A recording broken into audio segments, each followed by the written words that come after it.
یا علی مدد. الوائز ابو علی. وائز نمبر 36. یعنی مدد زندہ رہو. میں آج آپ کے سامنے یورپی صدر الدین ماں باپ کا میں گنان ترجمہ کرتا ہوں. کوئی خاص ٹاپک کے اوپر میں واز نہیں کرتا. چھوٹی عمر میں ہم یہ گنان سیکھتے ہیں. ہر ایک گنان کے اندر امام کی شناخت اور محبت کا ذکر ہے. پیروں نے جو گنان ہمارے لیے بنائے ان کے اندر بہت سی چیزیں ہیں. مذہب کے علاوہ آنے والے بہت سے واقعات کا بھی ذکر ہے جو آج میرے پاس اتنا وقت نہیں ہے کہ میں آپ کو ایک ہی واز میں یہ سب چیزیں بتا سکوں. لیکن ایسے بہت سے گنان ہیں جن میں اگنوانیاں کہی ہوئی ہیں اور کبھی کبھی کوئی بھگت صاحب یا کوئی بائی ماں یہ پرانے گنان بولتے ہیں. نہیں تو ہم 10-20 گنانے انہی کے اندر کھیل رہے ہیں. اللہم صلی علی محمد المصطفیٰ علی محمد المصطفیٰ الی قیامہ. حجی سری اسلام شاہ امن مڑیا ان دیدھات دیننا راج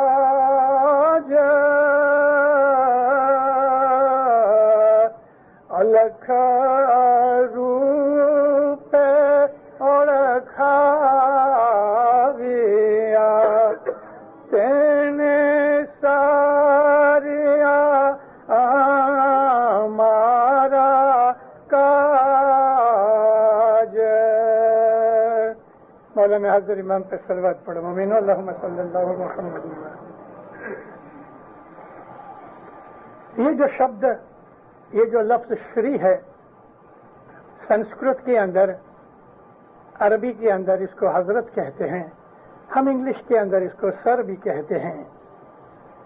دنیا کا آج سب سے بڑا اسلامی ملک جو ہے وہ انڈونیشیا ہے. انڈونیشیا میں ان کی جو انڈونیشین زبان ہے اس کے اندر 60% سنسکرت کے لفظ ہیں، اور وہ اپنی اس زبان کے اندر جو بزرگ اور بڑے منسٹر وغیرہ ہوتے ہیں ان کو شری کے نام سے ہی پکارتے ہیں، اس کے ٹائٹل دیتے ہیں. عورتیں اپنے خاوند کو سوامی کہتی ہیں. بچے اسکول کے اندر ٹیچر کو گرو کے طور پہ بلاتے ہیں. یہ ایک زبان ہے، اور زبان کے اندر لگ بھگ وہ الفاظ ہوتے ہیں کہ جو اس زبان کی سنسکرتی، تہذیب، تمدن کو، کلچر کو ڈپکٹ کرتے ہیں. ہندوستان کے اندر گرپیر صدر الدین ماں باپ نے جب یہ گنان کتھا ہے یعنی گنان رچا تو اس وقت مولانا اسلام شاہ کا زمانہ تھا. تو حضرت اسلام شاہ کو اس طرح اپنے امام کو یاد کیا ہے کہ یہ مولا ہم خوش نصیب ہیں کہ ہمیں ملا ہے، اور اس امام کی طفیل یعنی ان کے زمانے کے اندر یہ حضر امام تھے، اور ہر امام جو ہے اپنے زمانے کا حضر امام ہے. ہر امام ہے وہ علی کا نور ہے. آپ کو کبھی یاد ہوئے تو 1986 کے اندر مولانا حضر امام اس ہیوسٹن گام کے اندر آئے تھے. لاس اینجلس میں بھی گئے، شکاگو بھی گئے، نیو یارک بھی گئے. اس وقت کے فرمانوں کے اندر 2 جگہ حضر امام نے یہ فرمان کیا اسٹوڈنٹس کے اندر کہ سارا دن کسی نہ کسی نام سے تم ہم کو یاد کرتے رہو. اللہ کہو، علی کہو، رحمان کہو، محمد کا نام لو. پھر مولا کہتے ہیں کہ اپنے اماموں کے جو نام ہیں اماموں کے نام لو، کیونکہ ہر امام علی کا نور ہے، اور امام جو ہے وہ اس دنیا کے اندر خدا کا نور ہے. ہم خوش نصیب ہیں کہ ہم نے اپنے امام کی شناخت کی ہے، اس کے دامن میں پڑے ہیں، ہم اس کا حکم مانتے ہیں، اگر نہیں مانتے تو ماننا چاہیے، کیونکہ ہم نے حضرت امام کو بیعت دی ہے، ہم نے قول دیا ہے کہ یا مولا ہم تیرا حکم مانیں گے۔ پیری مریدی کا سب سے بڑا یہی امپورٹنٹ فیکٹر ہے کہ مرید حکم مانے اور پیر جو ہے، مرشد جو ہے، وہ اس کو ہدایت کرے، اور اس کی ہدایت کے اندر ہمارے لیے فائدہ ہوتا ہے، وگرنہ پیری مرشد کا، پیری مریدی کا کوئی کام ہی نہیں ہے۔ تو فرماتے ہیں پیر صدر دین کے مولا نے ہم کو دین کا راج دیا۔ اب یہ جو دین کا راج یہ کڑی جماعت کے اندر آئی، آپ نے کبھی سوچا کہ یہ دین کا راج کیا ہے؟ راج کس کو کہتے ہیں کہ جہاں حکومت ہوئے، راج کے اندر سکھ ہوتا ہے، سیکیورٹی ہوتی ہے، آبادی ہوتی ہے، پراسپیرٹی ہوتی ہے، چوری چکاری نہیں ہوتی، ڈاکوؤں کو بھگا دیا جاتا ہے، دشمنوں کو نابود کیا جاتا ہے، تاکہ لوگ عیش آرام کے ساتھ کوئی بھی فکر کے بغیر رہ سکیں، اس کا نام ہے راج۔ رسول اکرم صلی اللہ علیہ وآلہ وسلم نے اپنی ایک حدیث کے اندر فرمایا، اے مسلمانوں، آج تو یہ حساب تھا کہ اگر کوئی آدمی بغیر کسی ہتھیار کے باہر جاوے تو وہ زندہ واپس شاید نہ آ سکے۔ آج یہ حالت ہے کہ تمہارے گھر محفوظ نہیں، تمہاری عزت محفوظ نہیں، تمہاری عورتوں کی عصمت محفوظ نہیں، تمہارے بچوں کی زندگی محفوظ نہیں، لیکن انشاءاللہ اسلام آ گیا ہے۔ اب اسلام کے بعد وہ زمانہ آئے گا، شاید میری حیاتی کے بعد آئے، کہ حضرموت سے لے کے عراق کی حد تک اگر ایک عورت اکیلی اونٹ پہ بیٹھ کے چلے تو اس کو رستے کے اندر کوئی خطرہ نہیں ہوگا۔ اکیلی عورت، حضرموت یمن کے پاس ہے، اور عراق کی حد سارا آپ عربستان کراس کرو کہ جو تقریباً 1200-1300 میل دور ہے، نبی کہتے ہیں کہ اگر اکیلی عورت اونٹ پہ بیٹھ کے چلی جائے اس کا کوئی خطرہ نہیں ہوگا، اور یہ بن گیا۔ نبی کریم کی وفات کے بعد یہ واقعہ تھا، کیونکہ رسول اللہ کی وفات تک سارا عربستان مسلمان نہیں ہوا تھا، کچھ لوگ ایسے رہ گئے تھے جن میں یہودی تھے، اور نبی فرمان کر کے گئے کہ جزیرہ عرب کے اندر ایک بھی یہودی نہیں رہنا چاہیے، کیونکہ یہودیوں نے رسول اکرم کو بہت ستایا اور اسلام کو ختم کرنے کے لیے انہوں نے بہت سے کاوے دعوے کیے۔ خیر، رسول اکرم کے بعد یہ دور آ گیا، اور خاص طور پہ پہلے 4 خلیفاؤں کے زمانے کے اندر یہ حال بن گیا کہ ایک عورت اکیلی اگر کہیں چلی جائے اسے کوئی خطرہ نہیں تھا۔ یہ دین کا راج ہے، یہ راج دین کا ہے، اس لیے کہ رسول اکرم نے مسلمانوں کو کہا غیر کی جو جائیداد اور پراپرٹی ہے اس پہ تمہاری بد نظر نہیں ہونی چاہیے، نہ کسی کی عورت پر، نہ کسی کے مال پر، جھوٹ مت بولو، فریب مت کرو، خون مت کرو، چوری مت کرو۔ تمام انسانی بدیاں جو تھیں وہ نبی کریم نے اپنی وعظوں کے اندر اور وحی کے سلسلے کے اندر ان لوگوں کو سمجھائیں، اور اس طرح سے ان کو بنا دیا کہ وہ لوگ کہ جو جانوروں کی طرح سخت تھے، خدا تعالیٰ کے اس نبی نے ان کو موم کر کے سچے انسان بنا دیا۔ اگر کہیں چیز گر جاتی تھی تو دنوں تک وہیں پڑی رہتی تھی، کوئی اس کو ہاتھ نہیں لگاتا تھا، کیونکہ اللہ کے حکم سے ان کے ہاتھ کاٹ ڈالے جاتے تھے جو چوری کرتے تھے۔ میں اس زمانے کی ہسٹری بیان کرنے کے لیے آج اتنا ٹائم نہیں پاتا، لیکن آپ کتابیں پڑھا کرو۔ ہسٹری کے اندر اس قسم کی بہت سی چیزیں ہیں کہ جو ہمارے ایمان کو اور بھی مضبوط کرتی ہیں۔ نبی کریم نے ان لوگوں کو ٹیم کر دیا، ان لوگوں کو ایسا بنا دیا کہ زمانہ دیکھ رہا ہے اور ہسٹورینز نے لکھا ہے اس بات کے لیے کہ رسول اکرم نے وہ جہالیت کے تمام جتنے بھی واقعات تھے، ان کی عادتیں تھیں، ان کو مٹا دیا. احسان فراموشی تھی، نکل گئی. بددیانتی تھی، نکل گئی. چوری تھی، نکل گیا. دغا فریب نکل گیا. حسد کینہ نکل گیا. پرانی دشمنیاں نکال دی گئیں اور ان کی جگہ فرشتوں جیسے حالات اور خیالات پیدا کر دیے. رسول فرماتے ہیں کہ تم کھانا کھا رہے ہو اور تمہارا پڑوسی اگر بھوکا ہے تو خدا اس بات کا حساب مانگے گا. تو اس لیے مسلمانوں کی عادت بن گئی کہ وہ لوگ گھر کے باہر کھانا رکھ کے بیٹھ جاتے تھے اور ارد گرد کے پڑوسیوں کو بلاتے تھے اور پڑوسی اپنے گھر سے جو کچھ بھی ہوتا تھا وہ لے کے آتے تھے. اس طرح مسلمان مل کے بیٹھ کے کھانا کھاتے تھے. اسلام نے دنیا کو بہت کچھ اچھی چیزیں دی. بدیاں نکل گئی، برائیاں نکل گئی اور ان کی جگہ جو اچھے حالات پیدا ہو گئے. یہ دین کا راج تھا، کیونکہ دین نے، مذہب نے ان لوگوں کی فطرت کو بدل دیا. مذہب نے ان کی بد عادتوں کو بدل کے ان کو نیک انسان اور فرشتوں کے درجے تک کا پہنچا دیا. یہ دین کا راج تھا. ہمارے تیسرے دن ماں باپ نے جو یہ فرمایا ہے دینداروں، تو وہ یہی فرمایا ہے کہ دیداتے دین نہ راج.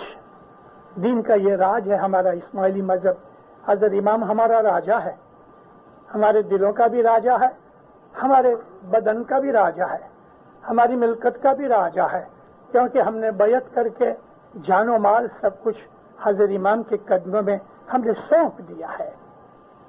یہ جو سب مشن ہے یہ اسلام ہے. سب مشن خدا کے نور کو ہوتا ہے، خدا کو ہوتا ہے. اور اس دنیا کے اندر محمد صلی اللہ علیہ وآلہ وسلم جب تھے تو وہ خدا تعالیٰ کے نبی تھے. اس لیے رسول اکرم کے ہاتھ پہ بیعت کر کے وہ اپنی جان مال آل اولاد کا سب کچھ اس بات کا اقرار کر دیتے تھے کہ ضرورت پڑنے پر ہم اپنے مذہب کے لیے، اپنے اللہ کے لیے، اپنے رسول کے لیے ہم سب کچھ قربان کر دیں گے. اور واقعی انہوں نے قربان کر دیا. قربانی کا جذبہ یہاں تک پہنچا کہ مذہب کی خاطر جان دینے کے لیے تیار ہو گئے تھے.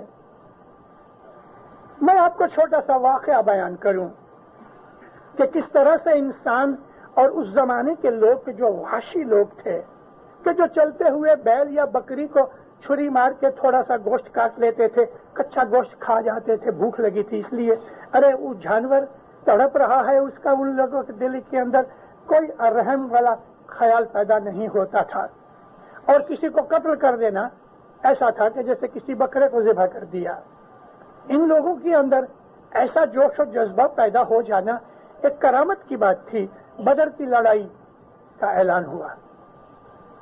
مسلمان تھوڑے تھے، مشرکین بہت تھے. 1000 سے زیادہ مشرکین مکہ سے مدینہ آئے لڑنے کے لیے. یہاں تھوڑے سے مسلمان تھے تو بھی 313 مسلمان لڑنے کے لیے تیار ہو گئے. ان 313 میں سے 2 لڑکے تھے، بھائی تھے دونوں، ایک 11 سال کا، ایک 12 سال کا. ان کو شوق ہوا کہ اس لڑائی کے اندر ہم بھی حصہ لیں، اگر مر گئے تو خدا کی راہ میں قربان ہو جائے. یہ جذبہ کوئی معمولی نہیں تھا. یہ 2 لڑکے آئے، مگر جو ان کا ریکروٹنگ آفیسر تھا اس نے یہ لڑکوں کو دیکھ کے کہا جاؤ جاؤ، یہ بچوں کا کھیل نہیں. اب ان کو بڑا شوق تھا تو یہ دونوں کا رسول اللہ کے پاس گئے اور پاؤں کے انگوٹھوں کے اوپر کھڑے ہو کے اونچے ہو گئے. کہتے یا نبی، وہ ہم کو کہتے کہ ہم بچے ہیں، خدا کی قسم ہم بچے نہیں ہیں، ہم اونچے ہیں. نبی نے ان کا جذبہ دیکھ کے یہ پاؤں ایسا اونچا کر کے اپنے آپ کو بڑا ظاہر کرنا چاہتے ہیں. حضور ہنس پڑے. اس کو فرمایا ان کو لے لو، اس کو ٹریننگ دو. تھوڑی سی ٹریننگ دی گئی. ایک کے پاس چھری تھی، ایک اونٹ کے پاؤں کی ہڈی لے کے آیا، وہ بڑی لمبی ہوتی ہے. لڑائی کا طبل جنگ بجا. لڑائی شروع ہوئی. ایک پہلوان ادھر سے آوے، ایک ادھر سے جاوے. اس لڑائی کے اندر مولا مرتضی علی نے 36 آدمی اکیلے نے قتل کیے. یہ جو لڑکے تھے اپنے بڑوں سے، بزرگوں سے سنتے تھے کہ سب سے بڑا فتنہ کرنے والا ابو جہل ہے. ابو جہل کا نام عمر تھا، لیکن لوگوں نے اس کو ابو جہل کا نام اس لیے لقب دیا کہ وہ جہالت سے بھرا ہوا تھا، کینہ خور تھا، بددیانت تھا، دنیا بھر کی تمام چالاکیاں بدیاں کوٹ کوٹ کے بھری ہوئی تھی، اور اس نے رسول اکرم کو بہت تنگ کیا.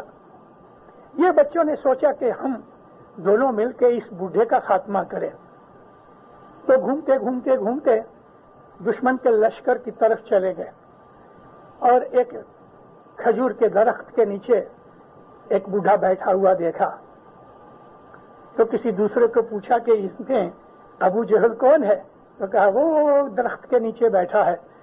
دونوں لڑکے اس کے پاس گئے، پوچھا کہ ابو جہل آپ کا نام ہے؟ کہتے ہیں ہاں. کیا کرنا ہے؟ کہتے ہیں کھڑے ہو جاؤ.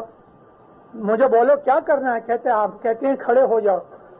وہ کھڑا ہوا تو انہوں نے اس کو مارنا شروع کیا.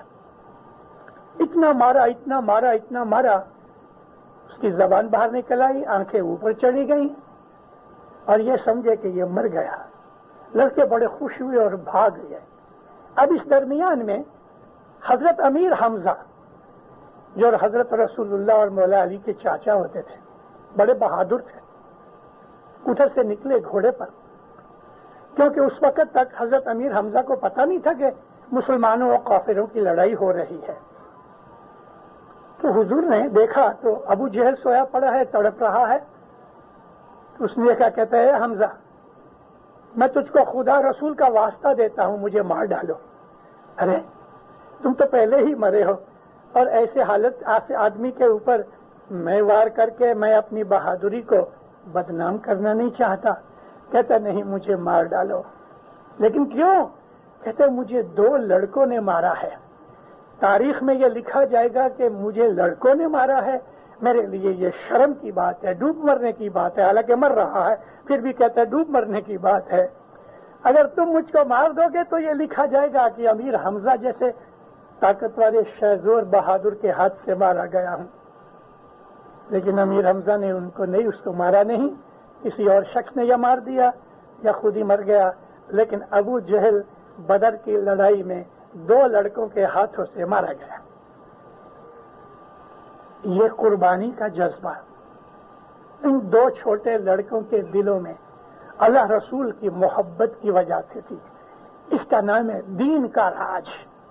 ہمارے دلوں کے اوپر، ہمارے دماغ کے اوپر، ہماری دولت کے اوپر، ہمارے بدن کے اوپر، ہماری فیملی کے اوپر، ہماری زندگی کی ہر پہلو کے اوپر ہمارے مولا کا راج ہے. یہ ہے دین کا راج کہ جس کے سامنے کوئی چیز کی کوئی حقیقت نہیں. مولانا حضرت امام ہم کو ملا ہے، شری اسلام شام نے مڑیا دیدھا تے دین راج الکھ روپے اور کھاویا. وہ امام جو ہے اپنی دوری حالت کے اندر ہم اس کو لکھ نہیں سکتے، اس کی تعریف کا کوئی اینڈ نہیں ہو سکتا. ایسی حالت کے اندر وہ مولا اس روپ میں بیٹھا ہوا ہے. اور پھر فرماتے ہیں الکھ روپے اور کھاویا ساریا ہمارا کاج، اور میرے سب کام اس نے پورے کروائے. کون سے کام؟ عبادت، بندگی، آخرت، عاقبت، یا دنیا کی کوئی بھی چیز مانگی جائے تو اس امام کے در سے ہمیں ملتی ہے. تو یہ امام ہر زمانے کے اندر ہمارے سامنے موجود ہے. دوسرا پارٹ فرماتے ہیں ہے جی پریت جانی نے گنان جوڑیاں انے دل ماہے راکھی سدھیر ستگر نا گنان تو مل جو نرمل تھئی رہی ہے نیر. ایک بہت پرانی مینوسکرپٹس کے اندر پریت جانی نے اس کی جگہ لکھا ہے پریت ادکیری گنان جوڑیا. لیکن ایک اور